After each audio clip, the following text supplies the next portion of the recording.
दोस्तों ऐसा लग रहा है कि इस समय कई देश अमेरिका को खुश करने की कोशिश में लगे हुए हैं। इसी बीच एक बड़ी खबर सामने आई है। कैस्पियन सी में एक ईरान का समुद्री जहाज गुजर रहा था। दावा किया गया है कि उस जहाज पर यूक्रेन ने हमला किया और कहा कि उसके अंदर रूस की तरफ से ईरान के लिए हथियार भेजे जा रहे थे। इस हमले में एक ईरानी नागरिक की मौत होने की खबर सामने आई है। दोस्तों इस घटना के बाद ईरान ने कड़ी नाराजगी जताई और यूरोपियन यूनियन से आधिकारिक शिकायत की। ईरान ने कहा कि इस तरह की कार्रवाई से जंग और बढ़ेगी तथा जो भी हमारे लिए खतरा बनेगा उसके खिलाफ जवाबी कार्रवाई करने में हम हिचकिचाएंगे नहीं। इसी मामले को लेकर ईरान की सरकार ने यूरोपियन यूनियन की चीफ से फोन पर बात की और यूक्रेन के खिलाफ अपनी शिकायत दर्ज कराई। उसके बाद यूक्रेन ने दावा किया कि उसके पास इंटेलिजेंस और सबूत मौजूद है कि अरब देशों और अमेरिकी ठिकानों पर होने वाले हमलों में कौन मदद कर रहा है। वहीं ईरान के एक अधिकारी ने सरकारी टीवी चैनल पर कहा कि अगर यूक्रेन हमारे दुश्मनों का साथ देता है और हमारे लिए खतरा बनता है तो ईरान यूक्रेन पर भी हमला कर सकता है। वहीं ईरान के विदेश मंत्री अब्बास अरागची ने कहा कि स्टेट ऑफ हुर्मुज में अमेरिका जिस दूसरे रास्ते को खोलने की कोशिश कर रहा है वह अंतर्राष्ट्रीय कानून का उल्लंघन है और इसका जवाब दिया जाएगा। दोस्तों इसी बीच अमेरिका की भी पूरी फटी हुई है और अमेरिका से खबर आई है कि दावा किया गया कि CIA ने डोनाल्ड ट्रंप की पूरी कैबिनेट को कार से सफर न करने की सलाह दी है क्योंकि आशंका है कि ईरान ट्रंप और उसके नेताओं को निशाना बना सकता है। दोस्तों स्टेट ऑफ हुर्मुज से सामने आई तस्वीरों को लेकर दावा किया गया है कि अमेरिका की सेना ईरान के एक जहाज पर उतरी और उस जहाज को निष्क्रिय कर दिया। दोस्तों दूसरी तरफ खबर है कि एक बार फिर से नेतन्याहू अमेरिका जाने की तैयारी कर रहा है। दावा किया जा रहा है कि वो अमेरिका को ऐसी इंटेलिजेंस देगा जिसमें कहा जाएगा कि ईरान न्यूक्लियर पावर प्लांट और न्यूक्लियर बम बनाने की तैयारी कर रहा है। अमेरिका रवाना होने से पहले नेतन्याहू अपनी कैबिनेट की बैठक भी करने वाला है। दोस्तों इधर बहरीन और कुवैत ने सीरिया के राष्ट्रपति से मदद मांगी है। कहा गया है कि अगर ईरान उनके यहाँ जमीनी ऑपरेशन करता है या घुसने की कोशिश करता है तो उनकी सहायता की जाए और स्पेशल फोर्स भेजी जाए। दोस्तों इन सब की इतनी फटी पड़ी है ना कि भाई मैं क्या बताऊं आपको।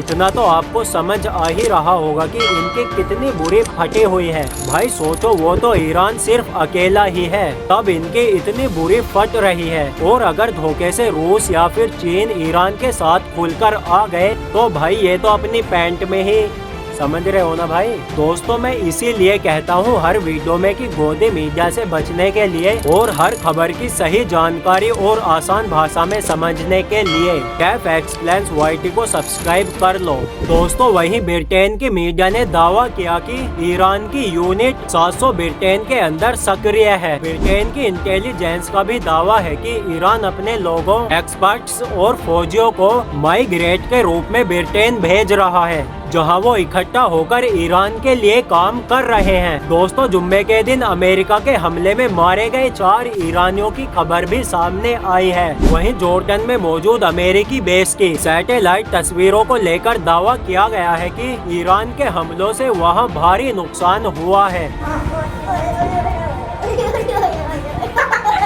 दोस्तों अब यमन से जुड़ी बड़ी खबरें सामने आई हैं। पाकिस्तान और सऊदी अरब के विदेश मंत्री ने यमन के मुद्दे पर आपस में फोन पर बातचीत की है। इसी समय यमन की आधिकारिक सरकार और हूती लड़ाकों के बीच आपस में झड़पें होने की खबर सामने आई है।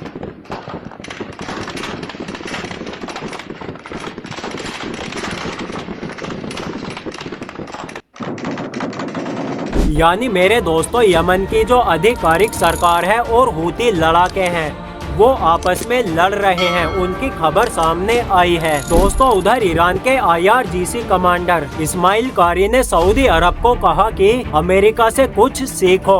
उन्होंने कहा कि यमन में आवाजाही पर जो पाबंदियां लगाई गई हैं, वे आगे चलकर नुकसान पहुंचाएंगी। साथ ही कहा गया कि वहां के लोगों पर जो बैरिकेड्स और रोक लगाई गई है उसे हटाया जाए। वहीं हूती लड़ाकों ने भी कहा कि सऊदी अरब ने जो पाबंदियां और ब्लॉकेज लगाए हैं। उन्हें पहले खत्म किया जाए तभी यह जंग रुक सकती है। दूसरी ओर यमन की सरकार ने दावा किया कि हूती लड़ाके सऊदी अरब और टैंकरों पर जो हमले कर रहे हैं वे ईरान के कहने पर किए जा रहे हैं। दोस्तों, इसके बाद खबर सामने आई कि ओमान में हूती प्रतिनिधियों और सऊदी अरब के अधिकारियों के बीच मुलाकात हुई ताकि बढ़ते तनाव और जंग को कम करने की कोशिश करी जा सके। ईरान के विदेश मंत्री अब्बास अरागची ने कहा कि यमन के खिलाफ सिर्फ सैन्य कार्रवाई से कोई समाधान नहीं निकलेगा। वहीं सऊदी अरब ने कहा कि अगर यमन की तरफ से कोई कार्रवाई होती है तो वह अपने जहाजों और अपने हितों के लिए जवाबी कदम उठाएगा। दोस्तों, इसके साथ खबर यह भी है कि सऊदी अरब लाल सागर का दूसरा विकल्प तलाश कर रहा है ताकि यमन के साथ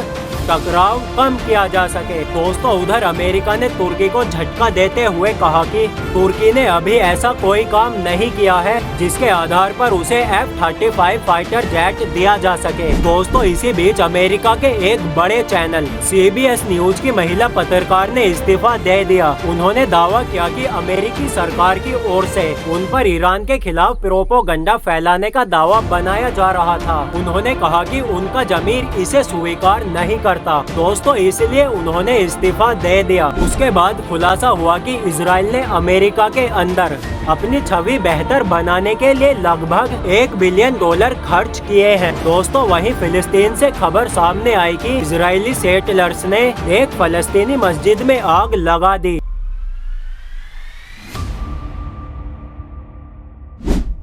दोस्तों, इसके अलावा गाजा पर हुए हमले में एक दिन के भीतर 7 फिलिस्तीनियों की मौत होने की खबर भी सामने आई है। दोस्तों, फिलहाल रिपोर्ट में इतना ही। इस रिपोर्ट को ज्यादा से ज्यादा शेयर कीजिए और चैनल को सब्सक्राइब कीजिए और दुआओं में याद रखिए।